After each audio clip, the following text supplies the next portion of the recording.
The guys in the room were fine, fair kids, creamy white, clean features, straight backs, good posture. They knew they were sharp-looking boys in the know.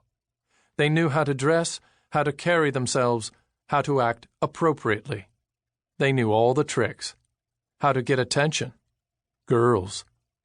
Access to the good things in life 24/7. The general vibe in the room? Electric. We know how to party. It's going no way but our way. J.W. thought, this is a good night. The boys are on top, fit for fight.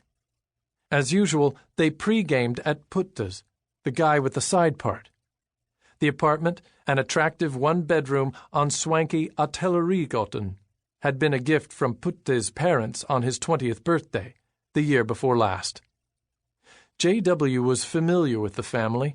The father, a finance shark who brown-nosed his superiors and kicked down at anything and anyone beneath him. The mother, old money. The family practically owned half of Stockholm, in addition to hundreds of acres of farmland at a country estate in Sörmland. As one ought. They'd finished eating. The styrofoam containers were still on the kitchen counter. Takeout from Texas Smokehouse on Humlegårdsgatan. High-end Tex-Mex with quality meat. Now they were drinking on the couches. J.W. turned to the curly-haired boy, nicknamed Nippa, and asked, "Shouldn't we go soon?" Nippa, whose real name was Nicholas, looked at J.W., replied in his shrill, pretty boy voice, "We've reserved a table for midnight. We're in no hurry." "Okay, then we have time for another round of Jack and Coke." "Yeah, well, when are we going to taste the other Coke?" "Ha ha, clever." "Nippa, relax. We'll have our hits when we get there. It'll last longer." The baggie with 4 grams burned in the inner pocket of J.W.'s jacket. The boys usually took turns getting the weekend fix. The goods came from a darky, a blatta, who, in turn, bought from some Yugo gangster. J.W. didn't know who the top dog was, but guessed. Maybe it was the infamous Radovan himself. J.W. said, "Boys, I really went for it tonight. I bought 4 grams. That's at least half a gram for each of us and still enough to give the girls." Friedrich, the other guy with slicked hair, took a sip of his drink. "Can you imagine how much that Turk must make on us and all our friends?" "I'm sure he makes out fine," Nippa smiled, pretended to count money. J.W. asked, "What do you think his margins are? 200 per gram? 150?